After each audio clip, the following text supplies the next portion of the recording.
नमस्कार दोस्तों, मैं अभी कुमार आनंद करता हूं आप सभी का स्वागत आपके अपने अद्भुत क्लासेज में। तो जैसा कि आप लोग जान रहे हैं कि अद्भुत क्लासेज पे हमेशा अद्भुत का ही कार्य किया जा रहा है। मतलब जो भी यहाँ पे हो रहे हैं सभी कुछ ना कुछ विशेष हैं। और ये जो श्रृंखला चलाई जा रही है आप लोग के लिए, ये सिर्फ बिहार पुलिस का जो भी परीक्षा पैटर्न है, जो भी एग्ज़ाम लिए गए हैं, ये उससे संबंधित है। लेकिन ये कोई ज़रूरी नहीं है कि इसके जो भी प्रश्न है सिर्फ बिहार पुलिस में ही आएंगे।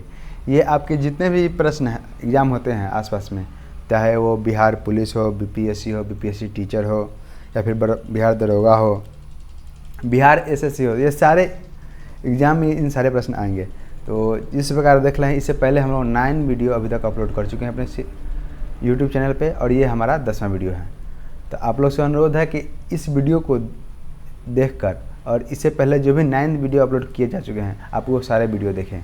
इसके रिगार्डिंग जो भी प्लेलिस्ट है वो आपको हम डिस्क्रिप्शन में दे देंगे, और आप लोग इसको देखकर कंप्लीट कर लीजिएगा 9th वीडियो, जिससे आपको सहूलियत हो कि देखिए इस जो भी प्रश्न है ये बार बार रिपीट हो रहे हैं।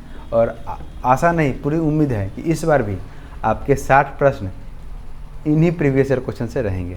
और आप लोग अगर 60 प्रश्न बना देते हैं तो आपका बिहार पुलिस बहुत आसानी से क्वालिफाई कर जाइएगा। फिर आपकी फिजिकल की तैयारी आपको करना होगा।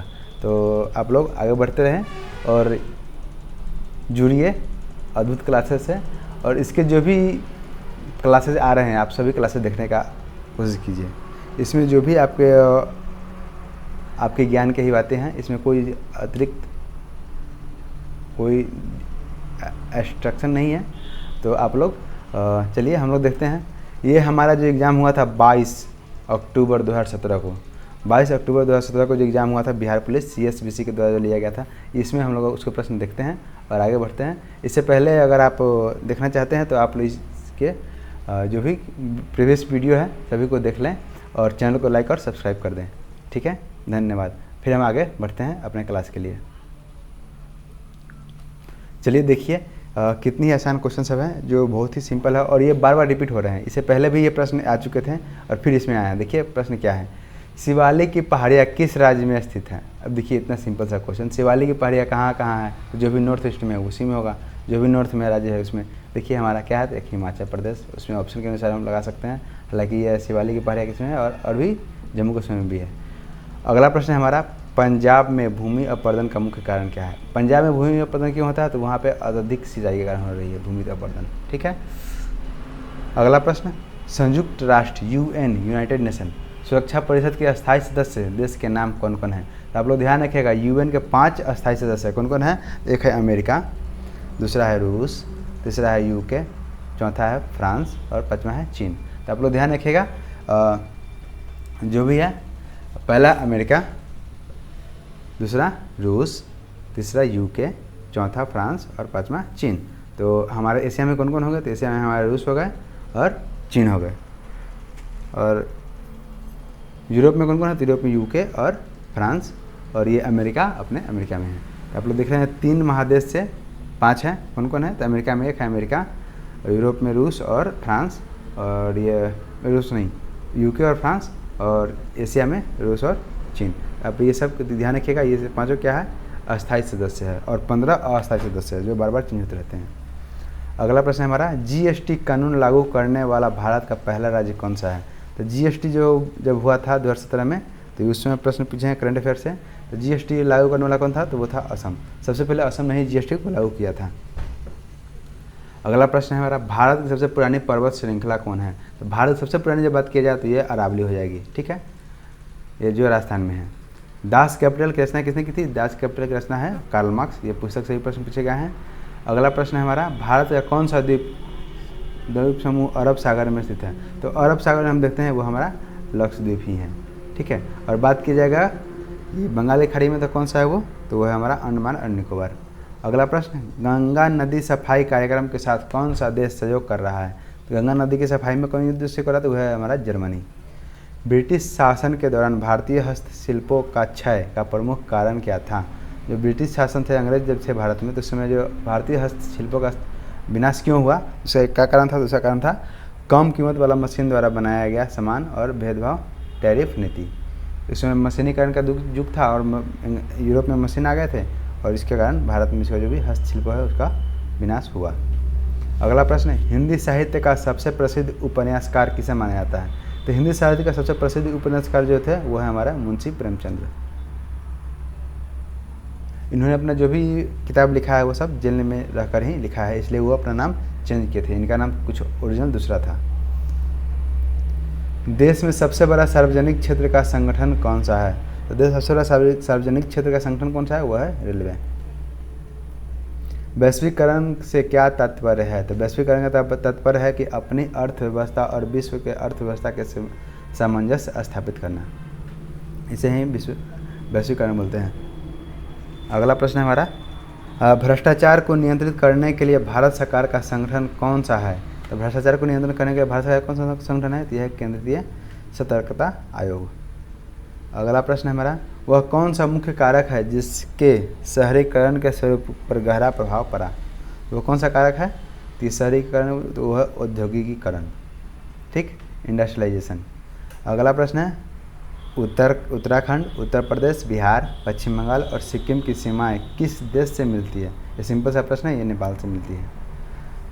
अगला प्रश्न है हमारा, भारत में पहली रेलवे टर्मिनल कौन सा है? तो हम लोग इसी प्रश्न एक और बार देखिए, ये प्रश्न इससे पिछले भी एग्जाम में आया है कि बोरीबंदर जो हमारा पहला रेलवे टर्मिनल है, कहाँ पे है? महाराष्ट्र में, और ये भी फिर इसमें आया हुआ है। तो आप लोग ये प्रश्न देखिए, बार बार रिपीट हो रहे हैं और आप लोग अगर ध्यान नहीं देंगे, इस सारे प्रश्न को नहीं देखेंगे तो हो सकता है आपके एग्जाम में प्रश्न छूट जाएँ। तो इसलिए आप लोग देखिए और खुद ही को बतलाइए कि ये बोरीबंदर जो प्रश्न है ये किस एग्जाम में और कब आए थे और इसका एग्जाम कब हुआ था। हम सभी एग्जाम करवाए हैं, आप सभी एग्जाम को देखकर आप अगर आप देखें पिछले एग्जाम का एनालिसिस तो आप उसका उत्तर लिखें कि ये रेलवे टर्मिनल जो है सबसे पहली रेलवे टर्मिनल बोरीबंदर के बारे में जो प्रश्न किस एग्जाम में आया है, इसका आप लोग कमेंट बॉक्स में आंसर देंगे। अगला प्रश्न है हमारा, दक्षिण पश्चिम मानसून के समय आर्द्र पवनें कहाँ बहती है? ये भी प्रश्न पिछले ईयर से आए हुए हैं, सेम टू सेम। ये कौन सा है? तो यह है समुद्र से स्थल की ओर। अगला प्रश्न है हमारा, वनों का वितरण को दिखाने वाला मानचित्र है जिसमें वन का दर्शाया जाएगा उसको बोलते हैं थीमेटिक। क्या बोलते हैं? थीमेटिक। अगला प्रश्न है, नर्मदा और तापी नदियाँ किस महासागर में गिरती है? आप लोग ये ध्यान रखें, नर्मदा और ताप्ती किस महासागर में गिरती है? तो यह है अरब सागर में। एग्रोस्ट्रोलॉजी किसके अध्ययन से संबंधित है? तो आप लोग ध्यान रखेंगे, एग्रोस्ट्रोलॉजी ये घास के अध्ययन से संबंधित है। अगला प्रश्न, राजनीति से धर्म कभी अलग नहीं हो सकते, ये किसका कथन है? तो ये महात्मा गांधी का कथन है। राजनीति से धर्म कभी अलग नहीं हो सकते हैं, महात्मा गांधी ने कहा था। शिक्षा का अधिकार अधिनियम भारत में कब लागू किया गया? तो ये 2009 में लागू किया गया है। तीन ओर से सागरों से घिरे भूभाग को क्या कहते हैं? अगर जो तीन ओर से सागर है मतलब इधर भी और इधर भी, तो उसे क्या कहेंगे? उसको प्रायद्वीप कहेंगे। जैसे हमारा भारत का ये प्रायद्वीपीय पठार कहते हैं, ये करके जो बनती है। अगला प्रश्न हमारा, लोकतंत्र का सबसे बुनियादी परिणाम क्या है? तो लोकतंत्र का सबसे बुनियादी परिणाम क्या है? कि नागरिकों के प्रति जवाबदेही। ठीक है, लोकतंत्र क्या होता है? नागरिकों के प्रति जवाबदेही होता है। चलिए अगला प्रश्न देखते हैं, भारतीय अर्थव्यवस्था में परिवहन का मुख्य साधन क्या है? भारतीय अर्थव्यवस्था में परिवहन का मुख्य साधन क्या है? तो वह है रोडवेज। सबसे अधिक रोड का ही जाल है हमारे भारत में। किसान कॉल सेंटर कब बनाया गया? किसान कॉल सेंटर बनाया गया है जनवरी 2004 में। ठीक है, जिसमें किसान अपने जो भी समस्या आती है वो कॉल करके समाधान ले सकते हैं। अगला प्रश्न, भारत में सबसे ज़्यादा रबर उत्पादन करने वाला राज्य कौन है? तो रबर का उत्पादन सबसे अधिक कहाँ होता है? तो वह होता है केरल में। ये ध्यान रखेंगे आप लोग। अगला प्रश्न है हमारा, बहुउद्देशीय नदी घाटी परियोजना आधुनिक भारत का मंदिर है। नदी घाटी परियोजनाएं आधुनिक भारत के मंदिर है, किस नेता द्वारा तुलना की गई है? तो ये जवाहरलाल नेहरू ने कहा है। अगला प्रश्न, अंतर्राष्ट्रीय व्यापार के संदर्भ में डंपिंग का क्या अर्थ है? डंपिंग मतलब उत्पादन की वास्तविक लागत से कम या उसके घरेलू बाजार से मूल्य से नीचे कीमतों पर माल निर्यात करना, इसको डंपिंग कहते हैं। ठीक, अगर जो भी उत्पादन है उससे कम में बेचेंगे उसको डंपिंग कहेंगे। हिमालय के सबसे दक्षिण भाग को क्या कहा जाता है? तो हिमालय के सबसे दक्षिण भाग को शिवालिक कहा जाता है। इससे पहला जो प्रश्न था उसमें शिवालिक कहाँ पाया जाता है? तो वो हिमाचल प्रदेश था, यहाँ पे कहा दक्षिण भारत को शिवालिक कहा जाता है। अमरबेल किसका उदाहरण है? तो अमरबेल क्या है? परजीवी है, आप लोग ध्यान रखेंगे। उपभोक्ता सुरक्षा कानून 1986 क्यों बनाया गया? उपभोक्ता सुरक्षा कानून 1986 क्यों बनाया गया है? तो ग्राहक की शिकायतों को सरल, तीव्र और कम खर्चे से दूर किया जाए। ठीक है, अगला प्रश्न, चंद्रमा की सतह पर एक वस्तु का वजन क्या होता है? तो चंद्रमा की सतह पर वस्तु का वजन 1/6 होता है, यही लिखा है। ठीक, अगला प्रश्न देखिए, विद्युत प्रतिरोध को मापने के लिए कौन सी इकाई प्रयुक्त होती है? तो विद्युत प्रतिरोध जो होता है, प्रतिरोध का इकाई क्या है? तो उसका इकाई है ओम, ऐसा यूनिट। सतत पोषणीय विकास का अभिप्राय क्या है? सतत पोषणीय विकास का अर्थ हुआ विकास जिससे पर्यावरण को कोई हानि न पहुँचे। ठीक है, विकास हो लेकिन पर्यावरण को कोई हानि ना हो, उसे हम लोग सतत पोषणीय विकास कहते हैं। अगला प्रश्न हमारा, पोलियो तथा चेचक की बीमारियों के होने का क्या कारण है? तो पोलियो तथा चेचक की बीमारी होने का कारण क्या है? तो वह है विषाणु, मतलब वायरस। पानी को रोगाणुमुक्त करने के लिए कौन सा रसायन प्रयोग करते हैं? तो ये क्लोरीन। ये भी सेम क्वेश्चन इसे पिछले एग्जाम में आए हैं, आप लोग ध्यान रखेंगे, और ये बार बार रिपीट हो रहे हैं। उत्तक जो पौधा में जल परिवहन में मदद करता है, कौन सा है? तो वह है जाइलम। जल के परिवहन को मदद करता है तो वो जाइलम, और जो भी खाना होता है उसको तो फ्लोएम। एक बार ध्यान रखिएगा, जल, ज से आया जाइलम, फ मतलब फूड। ठीक है, फूड से हुआ फ्लोएम। अगला प्रश्न, मानव खोपड़ी की कुल कितनी हड्डियाँ पाई जाती है? तो मानव जो खोपड़ी है उसमें से टोटल 29 हड्डियाँ पाई जाती है। ये प्रश्न बहुत इंपॉर्टेंट है, आप लोग ध्यान रखेंगे। परमाणु के केंद्रक के चारों ओर वृत्ताकार पथ पर इलेक्ट्रॉन बिना ऊर्जा खोए घूमते हैं, यह किस वैज्ञानिक द्वारा बताया गया? तो यह बताया गया बोहर साहब ने बतलाया था। ठीक है, अगला प्रश्न, परमाणु ऊर्जा पैदा करने के लिए किस खनिज का प्रयोग किया जाता है? तो परमाणु ऊर्जा पैदा करने के लिए यूरेनियम का प्रयोग किया जाता है। अगला प्रश्न, सिरके, नींबू व दही में क्या पाया जाता है? सिरके, नींबू व दही में अम्ल पाया जाता है, कौन सा? सिट्रिक अम्ल। वसीय पदार्थ ज़्यादा खाने से क्या होता है? तो अगर वसीय पदार्थ ज़्यादा खाइएगा तो आपका मोटापा बढ़ जाएगा। अगला प्रश्न, केंचुए में श्वसन अंग का नाम क्या है? अगर केंचुए में श्वसन अंग का नाम है गीली त्वचा। ठीक, अगला प्रश्न, जब एक बस अचानक चलना शुरू करती है तो बस के अंदर बैठे यात्रियों को पीछे की तरफ धक्का लगता है, यह उदाहरण न्यूटन के किस नियम को दर्शाता है? ठीक है, यदि बस अचानक चलने लगा तो ये न्यूटन का जो पहला नियम है उसको दर्शाता है। इसको हम लोग जड़ता का नियम भी या जड़त्व का नियम कहते हैं। ठीक, मोमेंट ऑफ इनर्शिया। अगला प्रश्न, वह गुण जिसके कारण कोई पदार्थ वायुमंडल की नमी सोख लेता है। जो भी पदार्थ है वायुमंडल की नमी सोख लेगा वो क्या कहेगा? प्रस्वेदन कराएगा। अगला प्रश्न, किसी तत्व का द्रव्यमान संख्या 32 और परमाणु संख्या 16 है तो उसके परमाणु में न्यूट्रॉनों की संख्या कितनी होगी? आप लोग ध्यान रखेंगे, जो द्रव्यमान संख्या है और परमाणु संख्या है तो इसको जो न्यूट्रॉन की संख्या कितनी होगी? तो ये 16 होगी। क्यों होगी? तो 32 - 16। ठीक है, आप लोग एक बार ध्यान रखिएगा कि जो भी द्रव्यमान संख्या होता है वो प्रोटॉन और न्यूट्रॉन को योग को कहते हैं। अगला प्रश्न, चलती हुई कार किस ऊर्जा का उदाहरण है? तो चलती हुई कार किस ऊर्जा का है? तो ये गतिज ऊर्जा का है, मतलब वो गति में है।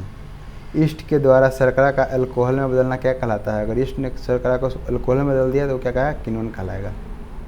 अगला प्रश्न है, KWH किसकी इकाई है? तो KWH ऊर्जा या फिर एनर्जी की इकाई है। ठीक, पावर। अगला प्रश्न, पौधे प्रकाश संश्लेषण में कौन सी गैस छोड़ते हैं? तो ये ऑक्सीजन छोड़ते हैं। आप लोग इससे पहले भी हम बतलाए हैं अभी, और प्रश्न जो आया था प्रकाश संश्लेषण में कौन सी गैस छोड़ते हैं? तो वो ऑक्सीजन छोड़ते हैं। लेकिन लेते कब है ऑक्सीजन? तो श्वसन के दौरान ऑक्सीजन लेते हैं।